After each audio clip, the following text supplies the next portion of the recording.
And here we are. Right. I think we are recording. So, yes, I'd like to welcome Nerea back to the Unschooled podcast. Yay. Nerea, it's lovely to see you again. And thank you for coming back. Thank you for inviting me back. I'm super excited to be here. I love being here, in fact. I don't know what we're talking about, but I'm already like, doesn't really matter.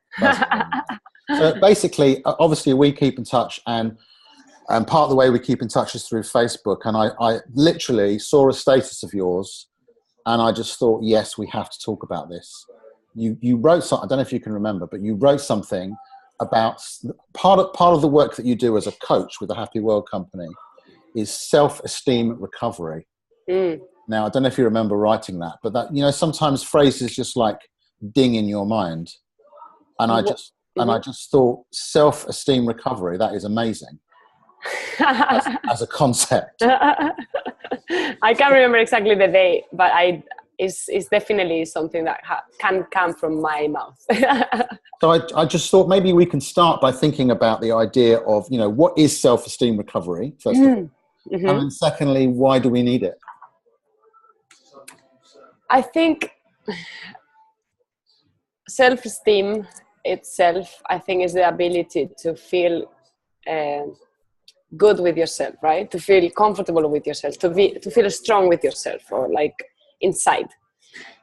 Now, self-esteem recovery, I said that probably because sometimes in life you feel like you've built your confidence, you are confident, you are a confident person, and then suddenly for something, experiences or people around you or whatever, you fail at something, then you lose that self-confidence. It's damaged.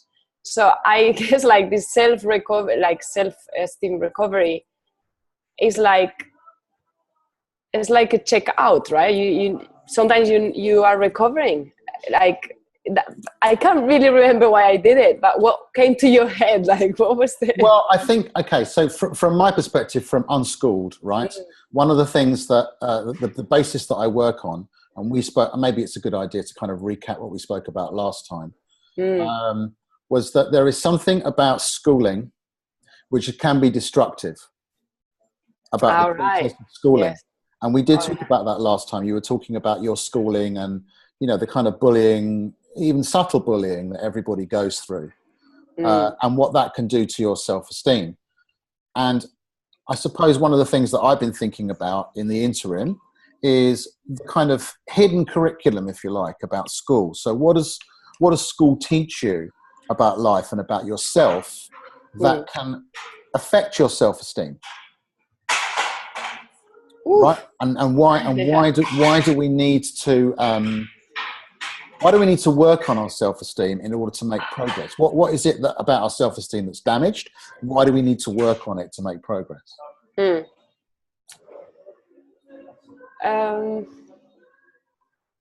I think we obviously small things. Okay, so it's a very interesting conversation because now I understand how it works much better. Like, now I understand that no one can damage my self-esteem if I'm not already weak, let's say. Okay. I think there's a big thing here, which is every time, I always tell people, every time you feel offended, question yourself. Don't question the other person. The other person, they just say what they think. They might hurt. They're not aware of the hurt or the pain. But you check yourself out, because if it hurts, because there's something to work on. And when I was in school and people was telling me things like, oh, you're too skinny, or, you're I don't know, you're stupid, or you're not creative, or whatever they will tell me, or, things that were for me like really ugly.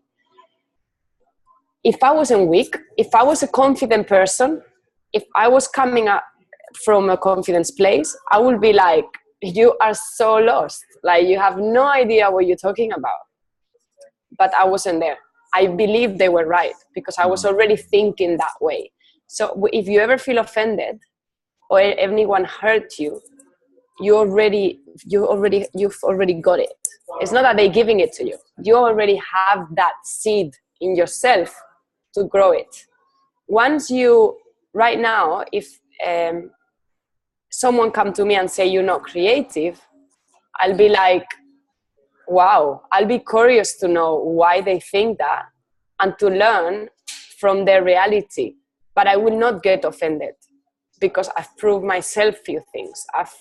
I've gone over, you know, it's like, and I think I like this example of if you have imagine you threw your coffee on your pants, right? And they are, your trousers. Your pants, on your trousers. It could be your pants. Could be pants as well, right? Worst case scenario. Exactly, worst case scenario.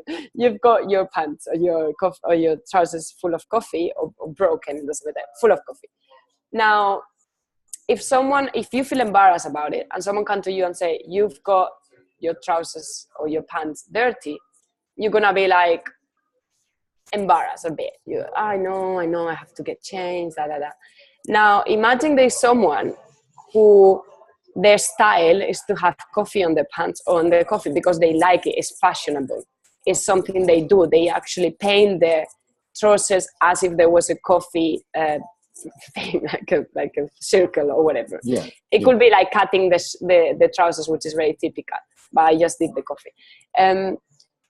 Now that person, when you come to them and you say, oh, you've got a coffee in your trousers, they're going to be like, I know, how cool is that, isn't it? Because there's no pain. So they cannot hurt you if there's no pain. It's very difficult to hurt someone who is not already in pain. It's very, very difficult.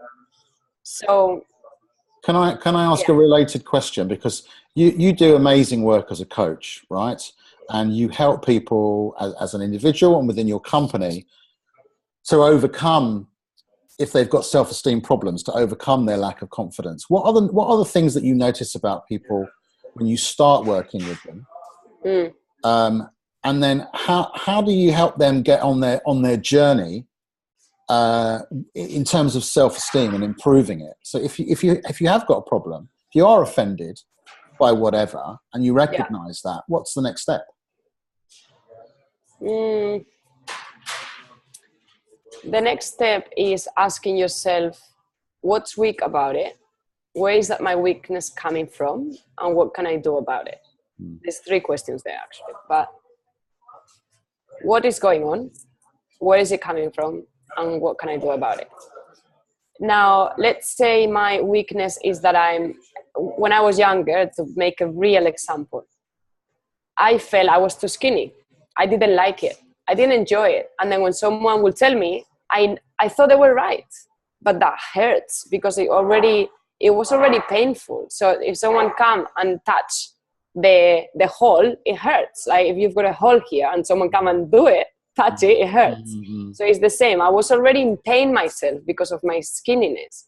Now, yes and no, because it's really interesting because even though in my house, my mom never said that I was too skinny or and even if I was, but they didn't make a big deal of it. It was like, yes, you're skinny, that's fine. In school, when they tell you, you can, even if you don't believe fully they are right, but if you have a little bit of belief that they are right, it builds on that. Let's say like, it could happen that you're not fully believing that you're skinny until someone tell you as well. But if you're not in that moment an aware person, or like,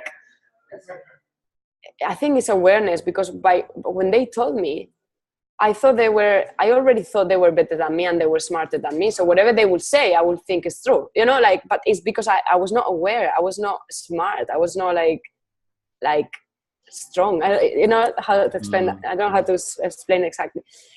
Now, if I understand that, at some point I went, great, I'm skinny, but I mean, look at all these models. They are skinny and they make millions of pounds being skinny, right? So I was like, actually, it could be positive to be skinny. So I started to explore things that were positive about it.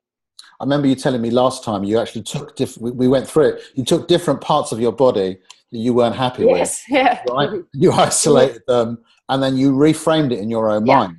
So that thing that I thought was a weakness is now a strength. Yeah, it's just norm. It's gone out of the way. It's like being shy.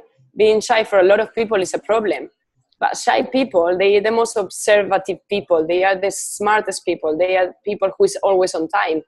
This is amazing, being shy. Like, suddenly being shy becomes really cool, actually. Right. But then do you want to work on it? It doesn't mean you accept and you leave it and you ignore it. It means, I was skinny. Okay, how can I gain weight? It doesn't mean, fuck you, I'm not skinny, I don't care. I am skinny and I don't like it. Let's be realistic here. Let's be humble, because I think a lot of the time our ego is in the way. It's like, no, I'm not skinny, but it hurts because they tell me I'm skinny and I know I'm skinny, but I'm not skinny. That is closing the emotion. That's not going into the problem, which is, you don't like being skinny. That's the first main thing, right? Yeah. And you can change your mind and you can go, actually, I like being skinny now. Okay, it could happen as well. But now, if that's not the case and you still like shape and boobs and ass, and I wanted to be a woman, I wanted to have shape. So I thought, I'm going to the gym and I'm going to eat more. So I started to train my ass, my chest. I started to actually physically build my muscles because I wanted to have bigger shape, right. shape. So but again, you do it from a respect place. You don't do it on top of your shit, which is, I think, something that happens a lot when you reject your skinniness and then you work on top of it. No, you respect it, accept it, and then work on it. See, that's interesting because last time we spoke about how you reframed the different parts of your body, but what you also did, I didn't realize, is you accepted the bit that you didn't accept about yourself, and then did something about that as well. Yeah. So it's almost like a two-pronged attack. Yeah. Wow. Okay. Is that answering your question? Yeah. No, it does. Absolutely. So we were getting onto the idea. Let's say, for example, you're a shy person. I really like that. You're a shy person. You don't accept that within yourself. First of all, start by thinking what's great about this. So just reframe that. Yeah. And then I suppose if we can, extrapolate from what you're saying, work out what is great about it, work out what it is about being shy specifically you don't want, and then work on that. And actually, in the best you, in the exhibition I was doing last week, there was 2 participants. It was post photoshoot on self-esteem workshop. There was 2 participants that were very, very beautiful examples. The first one, she was a complex about her feet. They were too big. So I asked her to come on a stage and to show us her feet. And I asked the audience, how many people here, when you see this woman, will think that her feet are too big? Obviously, everyone was like, no one put the hand up. No. It's like, what do you mean? Not even an issue. Exactly. It's like, no one can notice your feet. Stop doing that. It's just in your freaking head. It's not real. Yes. No one can notice that. No one in the whole audience. There was like 40 people sitting there and no one ever noticed her feet. So stop it, guys. I'm going to say it like that. Stop it, right? And I know sometimes it's not easy but it's a change of focus. It's like, you don't like your feet. What do you like about your feet? How many people agree with you? You're alone in this. Why are you still doing that to yourself? Yeah. Right? So that was a really powerful example. There was another woman who said, I'm worried about what people think about me. I was like, how many people here worry about what people think about you? Everybody, right? So even I worry. Like, everybody worry about what they think about us. It's normal. Now, everyone. Some people might know. But anyway, I said, I'm worried about if people don't like me. I was like, and it was funny because when she started the photo session, I was like, what do you like about yourself? And she was like, my boobs. And then she touched her boobs. And I was like, can you stay there for the picture? Can you keep your hands there? Because it's going to be very good for my business, this picture. It was really funny. But she was funny. And she was like, I like my boobs and I like that I'm funny. So she did the boob picture and it was funny. Everyone laughed. And then I was like, can you see that she's funny and she likes her boobs? Yeah, we all agree on that. Right. And then what happened when she said, I'm worried about people not liking me, I asked the audience, how many people here don't like her? Obviously, it's difficult. No one is going to be like, oh, I don't like you. But no one obviously put the hand up. And I say yes if you like her. Everyone shouted yes. She started to cry big time.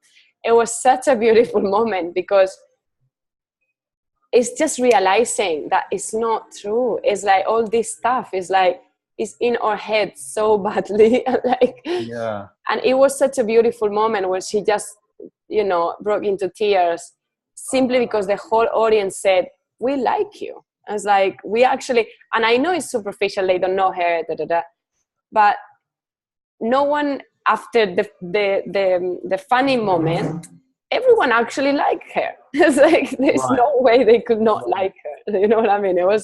She was so beautiful. And it's just in our mind. That's what I mean. It's our focus. It's just not in the right place. See, that's so interesting about the work that you do, because I don't know of anyone else who does workshops like Pose.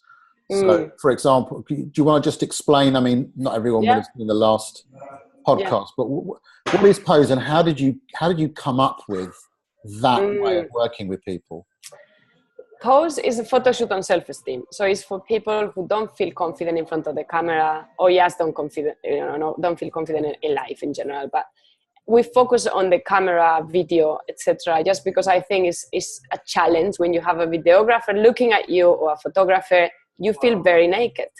So if you manage to actually express yourself freely in front of the photographer, that is a good skill to have.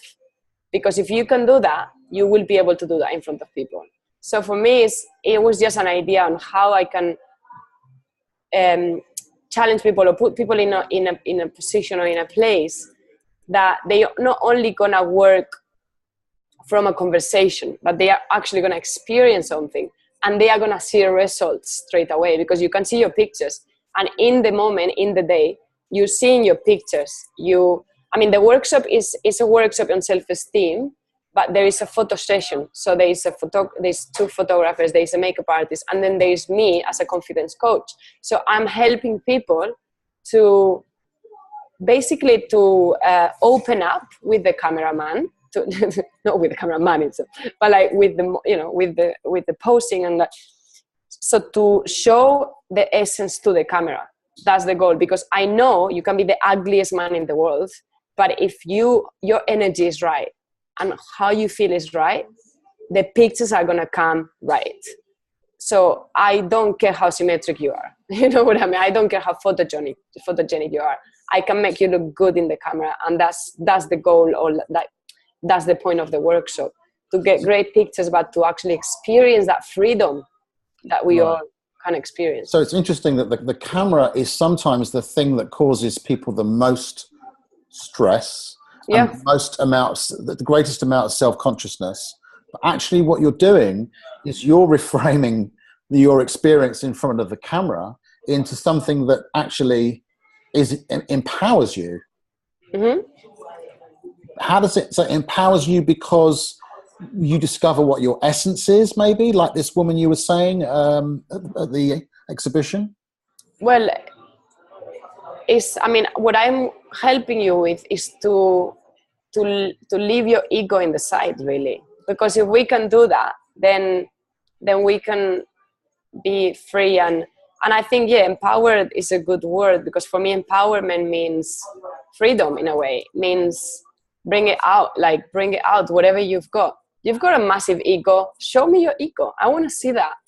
You are a really vulnerable person, or you're very loving. Show me that emotion. I want to see that. I want to see you. I don't want to see your mask. I don't want to see who you've been who you've been practicing being. I don't know. I don't want to see an actor. I don't want to. I don't teach people to be actors. I teach people to freaking exist, like to be as a plant, like to just be, basically, like just be. And that is a matter of being present, but that is a matter of, if you cannot be present, then I'll have to help you to if you cannot be present,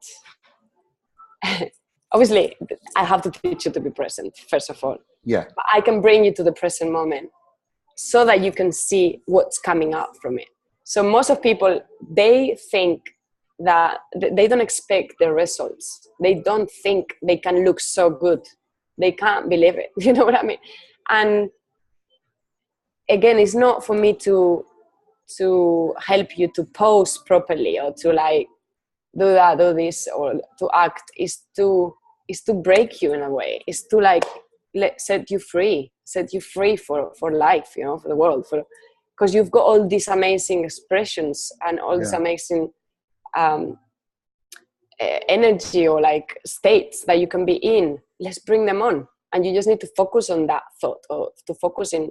So it's quite interesting because it's very intuitional work. Like, of course, I put the skills, and you know, I've studied this and that, and NLP coaching, but really it's very intuitional. When I see something is not showing, I'll explore it because I want to see that.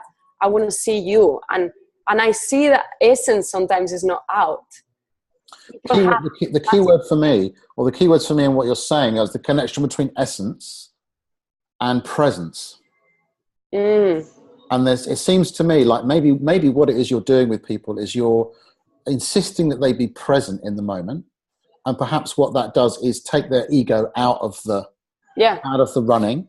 No mind, no thinking. And then once you're present, we can discover your essence, or you can discover your essence. Yes.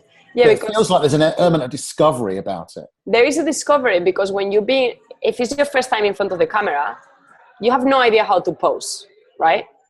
But you're not stupid. You know how models pose. You know how people pose. You know it. You've seen it on TV. You've seen it everywhere.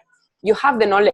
You just haven't practiced that. So I believe that when you're present and you allow yourself to play, then you are a model. You become a model, basically. You become a model that is free.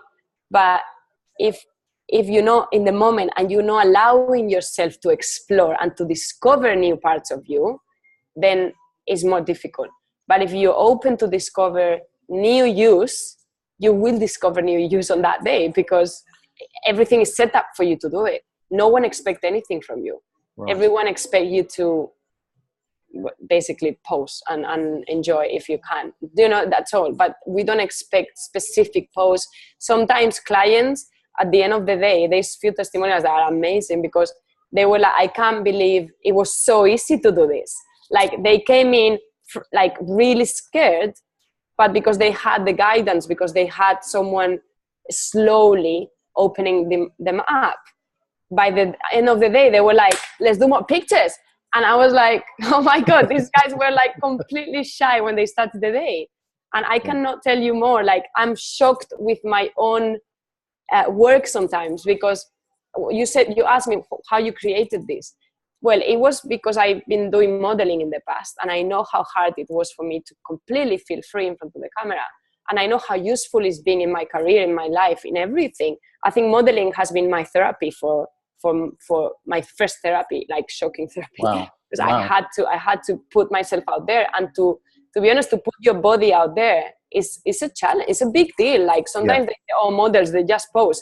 Excuse me, you go and do it, because being a model is freaking challenging. You have to expose, you have to be open to be naked in front of everybody pretty much, because you get changed, there's no time, you change. It's really, really challenging to be a model. So I grow so much being a model, and in my self-esteem as well. Even though sometimes they say, oh, fashion, they put girls into these insecurities, but that's in their head. But I had coaching guiding me. So for me, I managed to use modeling for my growth instead of for my, creating more insecurities, because my goal was, I'm going to build myself up. I'm not going to let these people ruin my life, let's say. Like I was already in that state in that mindset. So when I learned coaching and I've been doing this for many years, I was like, actually, like, I think I could put it together. And it's just a creative way of exploring coaching through an activity, because sometimes when we so focus in the conversation one-to-one, you're in your head. You're in your head, exactly. But when you put people to do stuff and you coach them about their life through the process of posing, I ask them, what is your passion? Why do you do what you do? I am coaching them constantly. Right. How are you going to do? And they tell me stories while they are being shot. Those pictures are amazing because they're talking to me. They are not really posing. And they're connecting with their essence, right? They're connecting. And when they see that, it's like, that's where I want you to go. Now I want you to do it without talking. And then we connect the dots. You show them what they have to do, because you cannot tell someone, oh, but give me a genuine smile. How do I do that? Yeah. But if you provoke the genuine smile, now you say, that's the smile I want. Can you reproduce that? And they have it recent. It just happened. Yeah. So it's like, actually, let me try, And then they end up looking really genuine, even though they are not, they are posing at the end of the day. They are posers. They are not actually talking anymore. But it's a process of getting to that stage, of being able to be relaxed, to be comfortable, and to be okay with your look, basically, with your face, with your body, with everything about you. Like, I don't care how big is your belly. I don't care. You're going to look good. And I know that. So that's amazing. Actually, that's very true, because, you meet people in life who are all different shapes and sizes, for example, and some of them are comfortable in their own skin and some of them really aren't. And it's funny, isn't it? The ones who are and the ones who aren't, and why they might be. Yeah. And why they might not. Yeah. And you see sometimes like a really ugly person. Like my mom was telling me an example of one of her school colleagues. She was like, she wore glasses, she was short, she was full of acne, like, spots. Mm-hmm. And she was telling me she was the happiest in the class. That person was so charismatic that you could barely see her spots. They are there, but her energy was so massive that it was really hard to even focus in her mistakes. Like, you couldn't see them because she was not focused on it. So when you not focus on it, it's like, it can happen in the opposite way. Like, you can be like, sometimes people tell me you have the personality of a fat woman.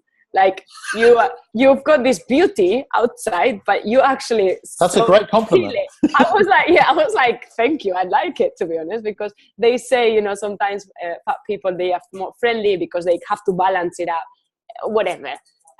There are people that is like that. There are people that is not.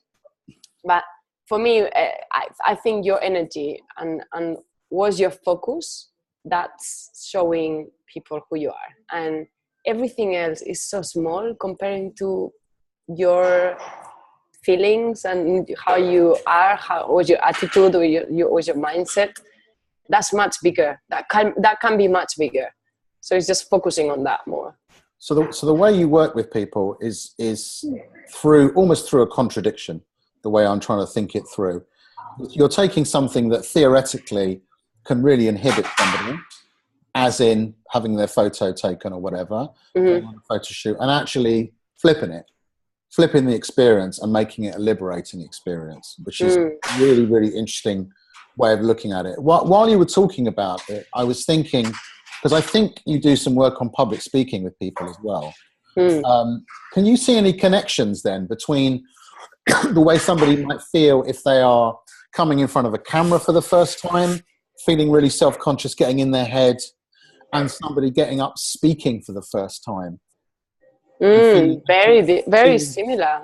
Right? Feeling the same sense of, or doing a Facebook Live for the first time, maybe, feeling that sense of self-consciousness. Very similar. And how do you help people break through that? So usually I pick up on people's weaknesses, right? I've got these laser eyes, and I really don't want to sound arrogant, but I think at this point I'm like, you know what?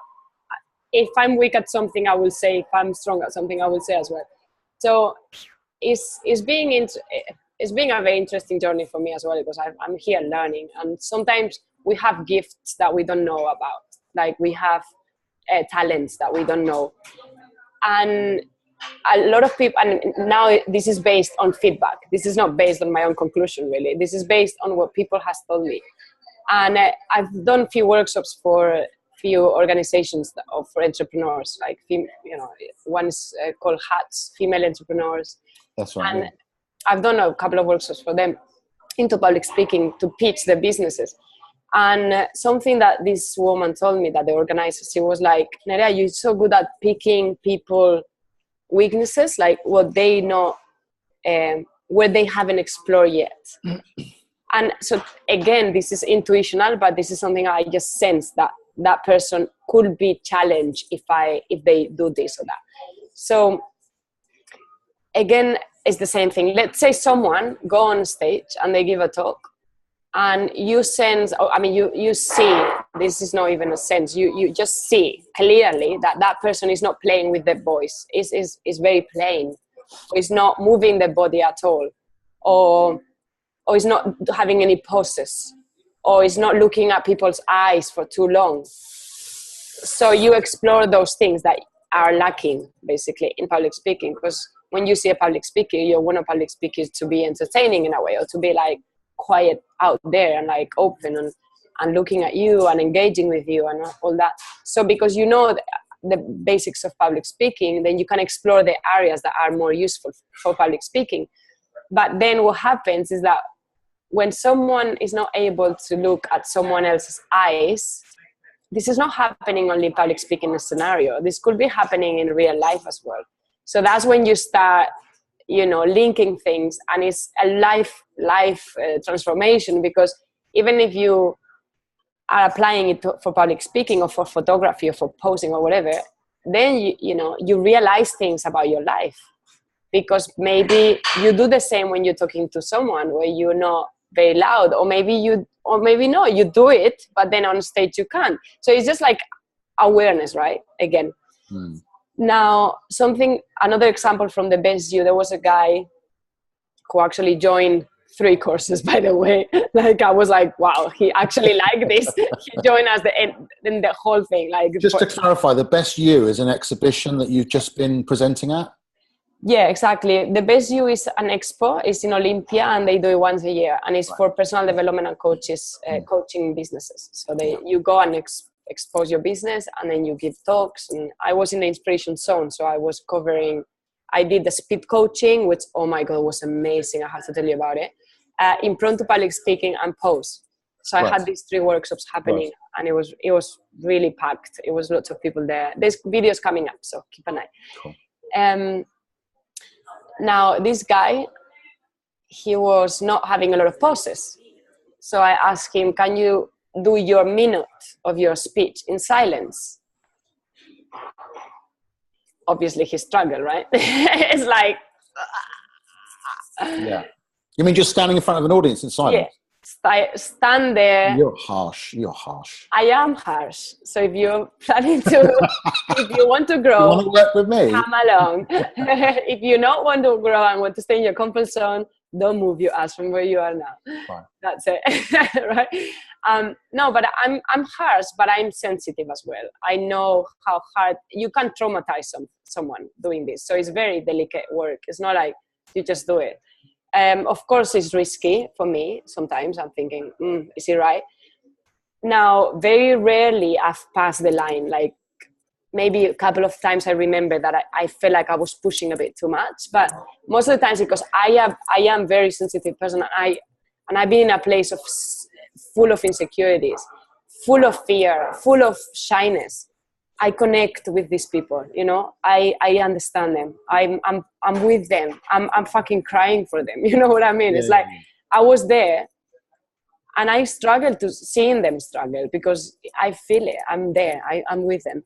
So I think they connect with that. They trust me because they feel that connection. And then you just try to push them enough, like not too much, but enough for them to realize how much they can grow, how much they can learn.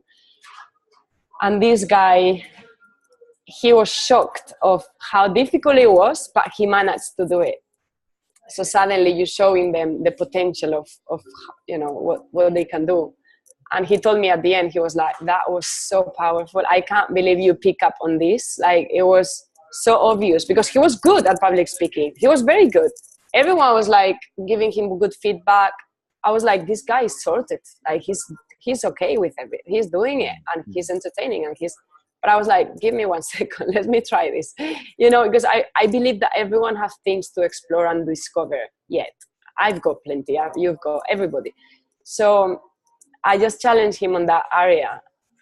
And then I've got a coaching session with him actually tomorrow, I think on Monday. And it was really powerful. So what was your intuition then about him? Why, what was it about him that you thought made him need to do that? What couldn't he do? What was his challenge? Well, I think the lack of poses or enough poses or long enough poses. Because you can do poses. Right. But sometimes they're not long. But what does that mean? So that means he has a problem being seen? Silence, void of silence. You just don't want to be in silence. In general, most of people have void of silence, like they feel uncomfortable. Imagine we just stop talking now. Right. Hopefully we're not going to do that, but you will try to fill up this gap, right? Like I just did, yeah. Like you just did. I feel uncomfortable. Yeah, you will jump in because the conversation is stopping, and oh my God, we're recording. Yeah. That is where I want to put people in. Stop expecting. Stop thinking they expect something from you. What happens if because the more you explore areas you don't know, the more awareness you bring it to your life, but also the more confident you feel.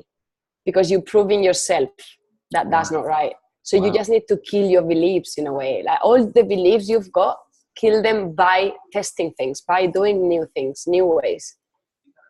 Is it making sense? Yeah, absolutely. And I'm just trying to link it back to pose because essentially it's about comfort zone.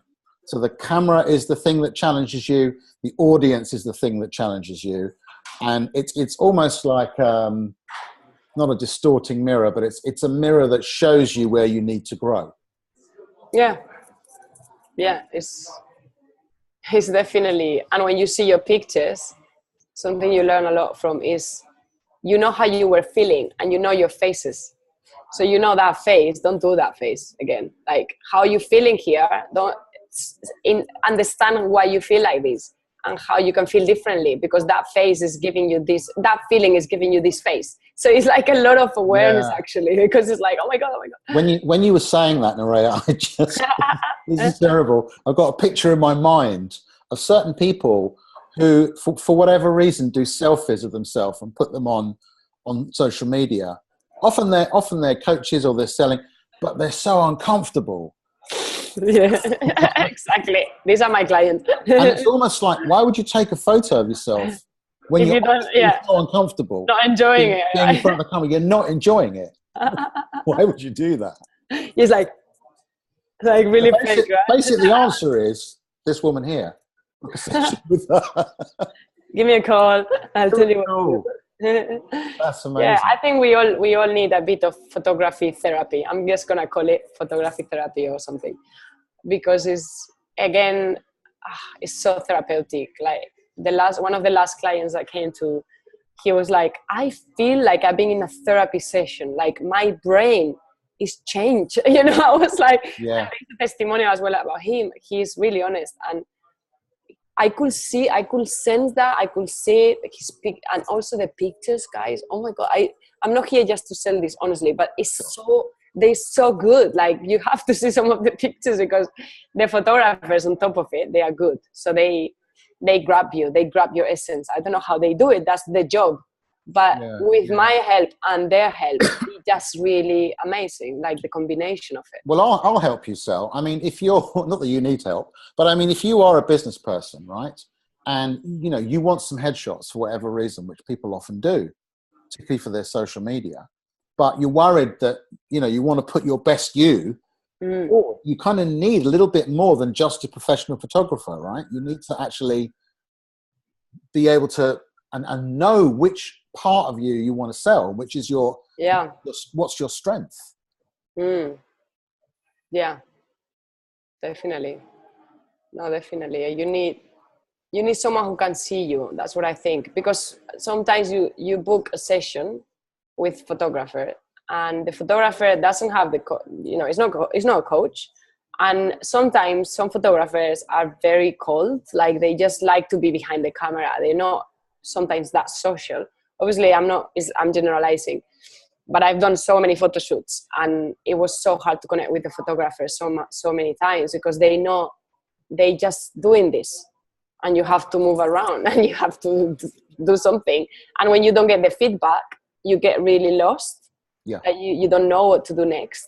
So I believe lots of people, I mean, it has happened to me where I've paid for a photo shoot, and because I didn't have practice, I didn't have the experience of being a model, then my pictures were shit. Like, and it's a shame, because you're spending £600 on this, and the pictures are basically rubbish. So for me, this is not only therapeutic and life-changing, but it's also, you actually get good pictures, which is really what you want. And good pictures don't mean they are well, composed. It's not just that. You look good. You look real. You look genuine. That's what you're looking for. You want to look and sound genuine. And if you don't, then obviously, just, I'll teach you how to be fake. But I don't think that's the goal of most of people that come to this specific workshop. No. They want to see a picture and go, that's me. That's what they want to feel. Well, that's my best me. That's me. That's my best me, and I like it. That's how you want to come out from the photo shoot. You don't want to go looking at yourself being uncomfortable, because the fact that you are going to have a good experience, those pics are going to be good already. Because if you remember, everyone who is there thinking, I'm struggling to understand this, remember the times where you were having a good time and you took a picture and the picture was shit. Don't you love that picture? Right? You don't care. You don't care. It's like, that was so good. I know. Picture is shit, but I was looking, so Facebook sends you those things from years ago. Yeah. And there's one picture of me, and I saw it the other day, and I was dancing. And I won't even use the word, but I just looked. I was drunk. I was dancing. And I look at that picture and laughed, and just thought that was a really good night. Right? Exactly. Making you laugh. So imagine that picture being well photographed. You will be like, whoa, such a good time, such a good picture. So that's what we aim for. That's the goal. That's the aim. If I cannot give you that, I'd rather not get your money, to be honest, because that's the aim for me. Can I throw you a little curveball? Yes. Just relating back to a conversation that we had before we went on, before we recorded. We're talking about money. Money. Exactly. And the money conversation, right? Yeah.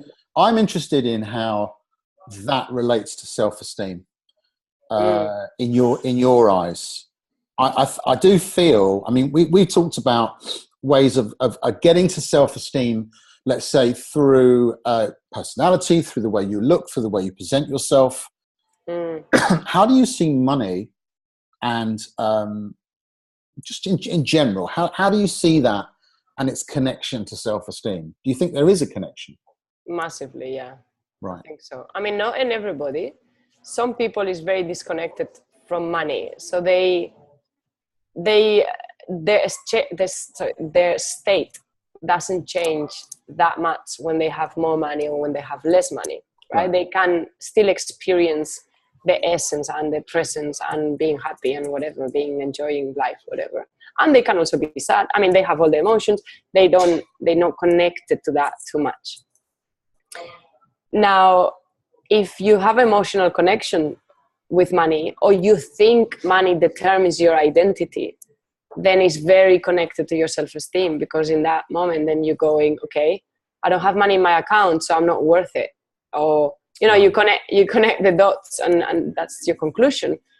Now, if you learn to manage your mind, that's not an issue. Yesterday, I had an amazing conversation with my mom. She gave me so much shit. It was unbelievable. I was like, stop doing this, Mom. It's like, thank you very much. I love your relationship with your mum. She's your coach, basically, right? She's my coach, really. But she was saying, okay, so I told her about my business plans a bit. I was like, look, at this moment, I think I'm quite ready to get investment. And she went like crazy about it. I was like, look, I'm an entrepreneur, and having a debt is not a big thing in the entrepreneurial world. I'm not saying I'm going to have that debt forever. It means I might get investment and then go to the next level and then make money, give the money back. Simple, right?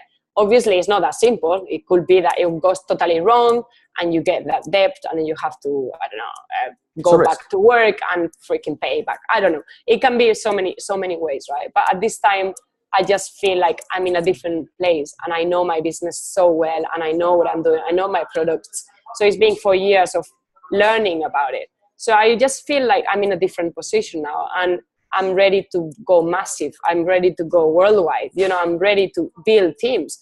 So I'm just thinking, it was just a thought and I was sharing it with her. And then she went mental. She was like, oh my God, I don't know what happened to you after this seminar you went when you were 19. You just went crazy. Now you think debt is okay. What's wrong with you? Nerea, you need to open your eyes. You're too blind. You're too happy. Like stuff like that. And I was like, oh my God, it's like you're giving me so much shit, aren't you? I was like, fuck. So I know she's got a point. And I know she's worried. She's afraid of having me in debt, let's say, or having me in a worse position that I am right now. It's always fear, right? It's based on, oh my God, what if it doesn't go well?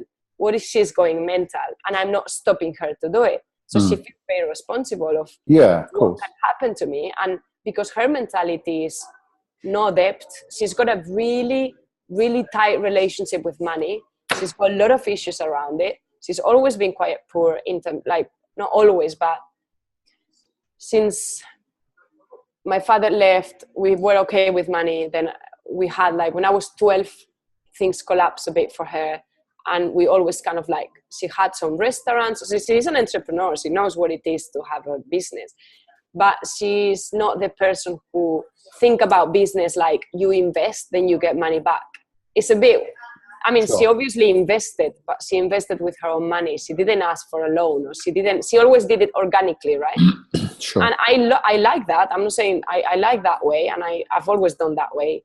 But I believe in, I mean, I'm open for new ways. I'm open for new things, you know, and I see money now as a tool, because in finance, it was my tool to work. I needed to have it to be able to go out with my clients or to take them for dinner. So for me, money was more like a tool. I disattached a lot from it because it was just a freaking tool. It's like having a phone.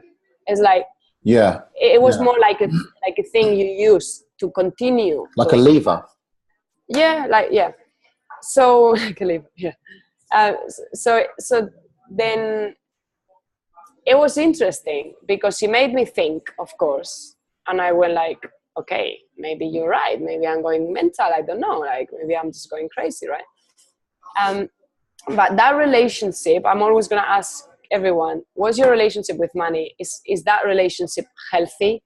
Is it unhealthy? Is it helping you to expand, or is limiting you? Because only stick to the things that expand you, I would say. And that's another big conversation here. I know your face is already like, whoa. Right?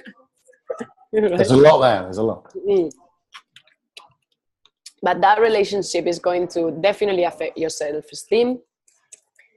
And I mean, I'm working on it. It's something that I come from a poor family. In my house, as I already show you, money conversations are a little bit funny and weird, and it's kind of and I think in England it's quite taboo topic as well sometimes, where you don't want to tell people how much you make, and it's all this vibe around it.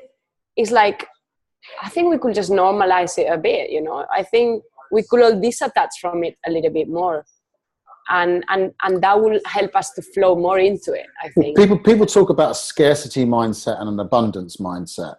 Yeah. So in a way, what you're describing is the difference between the two. So theoretically, your mum's kind of coming at it from a scarcity mindset, and she's looking at what you're doing as potentially irresponsible. Yeah. And you're coming at it from an abundance mindset and saying money is a tool. Yeah. it's gonna go well. I'm gonna make a lot of money for other people. What's wrong with it, right? That's what I think. It's like, come on, I've been doing this. I know what I'm doing. I love it. I freaking love it. I'm not going to just give up on it. I'm you know, So maybe sometimes growth is about learning the difference between those two mindsets and maybe trying to spend more time in the abundance mindset. Yeah. Well, yeah. I mean, I guess the scarcity, is it scarcity, right? Scarcity, yeah. Scarcity mindset, I think is useful as well. I wouldn't just completely ditch it. Right. It's like negativity. Negativity exists for a reason. You can't be positive if you're not negative, right? No, I understand, yeah. So I think, yeah, it's all part of the process. But if you're living in that scarcity, sometimes you're not taking enough risks. You're not growing enough. You're not pushing. You're not experiencing new things. So I think the abundance place is much more open for more. And I don't think, if you're not a little bit, I don't think that very scarcity, I mean, that's probably bullshit. But what I wanted to say is like, but like, if you're not crazy enough, it's really difficult to change the world, let's say. And I think there's a little bit of craziness going on with all the people that has made a big difference in the world that we remember. They were slightly gone, you know, they were slightly in another wavelength or in another space. And I think it's it's positive to engage it, because we're only going to live once anyway. So everything we've talked about is really so far is about the correlation between risk and reward. So anyone who stands in front of the camera is taking a risk, but if they don't do that, they don't get the reward of increased self-esteem. The same as being a speaker. The same with money, with investment. Like if you don't, so being in the abundance mindset and getting 5 credit cards and maxing them all out is a bit ridiculous. But by the same token, if you don't take a risk, you won't get the reward. Yeah, and it's interesting because yesterday I went to a comedy show and this guy, he was like, guys, you know, this sentence that says, if you don't try, you don't know. And he goes, but if you don't try, you don't fuck it up. So don't try it. You know, and it was pretty funny because I thought he's actually right as well. There is no right way, right? It's like, if you don't try, you don't know. And it's good to try and it's good to risk it. Now, if you want to stay comfortable, I said that before, if you want to not, you know, risk it and not fuck it up, then stay where you are, right? So it's just a matter of either find your balance, either, you know, it's about finding your balance. You try both and then you see which one is more rewarding for you. Some people need the adrenaline. Some people like to be in risk, like to live in the edge. Some people don't. Some people like to be in control, to have everything organized, everything mapped out. Find your way. That's all I can say. I don't have the answers for people to do this or that. But if you don't, if I don't push you a bit, or if I don't suggest things that you can try, new things that you can try, and you don't try them, then obviously you stay in the same place your whole life, which at some point can become a bit boring as well.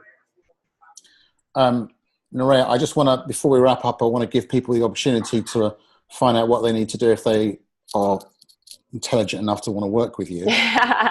Smart enough. They're smart enough to want to work with you. Sales techniques. New sales techniques.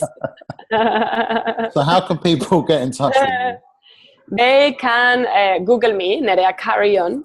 Now, if you go to the happyworldcompany.com and you go into posts, workshop, you can just sign up there straight away. There is an offer. This is top secret, by the way. There is an offer. Only for viewers of Unschooled. Is that what this is? Yes. It's just because nobody knows this. Only the people who was in the best you. But right. In the website, there's an option that says TBY, which means the best you special. Mm-hmm. That's a ticket that is hidden. I mean, it's there, available, but nobody knows what it is. Only the people who has hear me saying this. And that's only the best you people and you guys.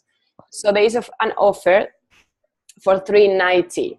That is super top price, and it's basically all day of photo shooting. You're gonna get more than 100 pictures of yourself. Wow. So you're gonna learn lots about yourself and about, well, all the things we said before. Yeah. So that workshop normally is $995. This year is $995. So $390 is good. It's good for you. And if people want to, obviously, if people want to get coaching with you, you also offer. Yeah. If they want to have a coaching consultation, right?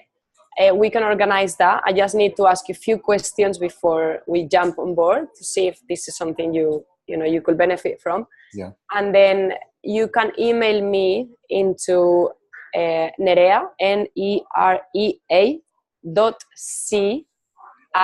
@thehappyworldcompany.com. So it's THE happyworldcompany.com. Okay, you can write it down in the yes. Yeah, I will do, definitely. Send me an email. Nerea, thank you so much. Thank you. That was once again an epic conversation. Yeah, I love your questions. I love how you enjoy talking about it. To be honest, I was all the time, I wanted to ask you, what do you think? Because I'm interested to also hear your thoughts. So I think we have to swap the interview. Maybe we should do it. I'm going to try and do a few more lives. Cool. I did a live the other day, and I think I looked like I was half asleep, which I probably was. So I'm going to try and do a live where I'm awake. But yeah, but I think that'd be great. That'd be a really good idea. Yeah. So thank you once again, and thank you. Lovely to speak to you. Okay, thanks.